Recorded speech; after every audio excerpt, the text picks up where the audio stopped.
Sir Pulivendula ZPTC ఉప ఎన్నికకు సంబంధించి చూస్తున్నాం ఉదయం నుంచి ఘర్షణ వాతావరణం ఉంది. 35 ఏళ్ల తర్వాత ఎలక్షన్ జరుగుతా ఉంది. ఈ హ్మ్. ఘర్షణని ఎలా జూస్తారు? మీరు స్థానికంగా కడపలో ఇటు రాయలసీమ సంబంధించినటువంటి పట్టభద్రుల నియోజకవర్గం నుంచి గెలిచారు గాబట్టి, మీరు హ్మ్. అప్పుడెలాంటి పరిస్థితి చూసారు? ఇప్పుడెలాంటి పరిస్థితి చూస్తున్నారు సార్?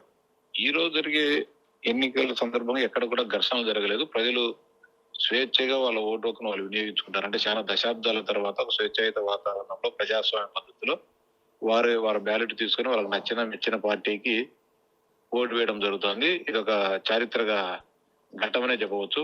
గతంలో అనేక సందర్భాల్లో ఎన్నికలు జరిగినప్పుడు సైక్లింగ్ చేయడం కానీ, రిగ్గింగ్ చేయడం కానీ, ఓటుకి ఎవరైనా పోయినా కూడా క్యూలో నిలబడి ఉంటే వారి ఓటును వీళ్ళే తీసుకొని బ్యాలెట్లో వేసుకోవడం, లేకుంటే ఈవీఎంలు వీళ్ళే వచ్చడం జరిగేటి.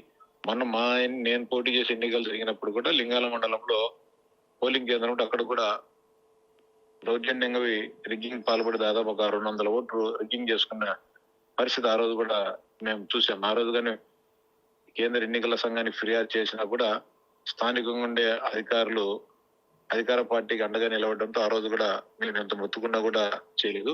ఈ రోజు స్వేచ్ఛగా ఎన్నికలు జరిగే అనేది వైకాపా నాయకులు జీర్ణించుకోలేకపోతారు. అంటే తమకు అలవాటు పడిన పద్ధతికి అధికార యంత్రాంగం సహకరించలేదనే ఒక అసహనంతో ఈ రోజు ఉదయం నుంచి గొడవలు చేయాలని ప్రయత్నిస్తున్నారు. కానీ పోలీస్ యంత్రాంగం పటిష్టమైన భద్రతా చర్యలు తీసుకుంటుండడంతో వారి ఆటలు సాగడం లేదు. ముఖ్యంగా డిఐజీ కర్నూలు లేని డిఐజీ కోయ ప్రవీణ్ గారు గత 3-4 రోజులు ఇక్కడనే కూర్చొని ఎక్కడెక్కడ పటిష్టమైన భద్రతా ఏర్పాట్లు చేయడము, ఎవరైతే ఎన్నికల సందర్భంగా గలాటాలు చేస్తారనే అనుమానంలో వారందరిపైన గట్టి నిఘా పెట్టడంతో ఈ రోజు వారి ఆటలు సాగడం లేదు. పెద్ద ఎత్తున ఈ రోజు ఉదయం 6 గంటల నుంచే 7 గంటలకు పోలింగ్ అయితే 6 గంటల నుంచే ప్రతి పోలింగ్ కేంద్రం దగ్గర పదుల సంఖ్యలో ఉదయం నుంచే బారులు తీరి చేస్తున్నారు. ఈ ఎన్నికైతే సజావుగా జరుగుతుంది. ఇదొక చారిత్రక ఘట్టం పులివెందుల ప్రజానీకానికి.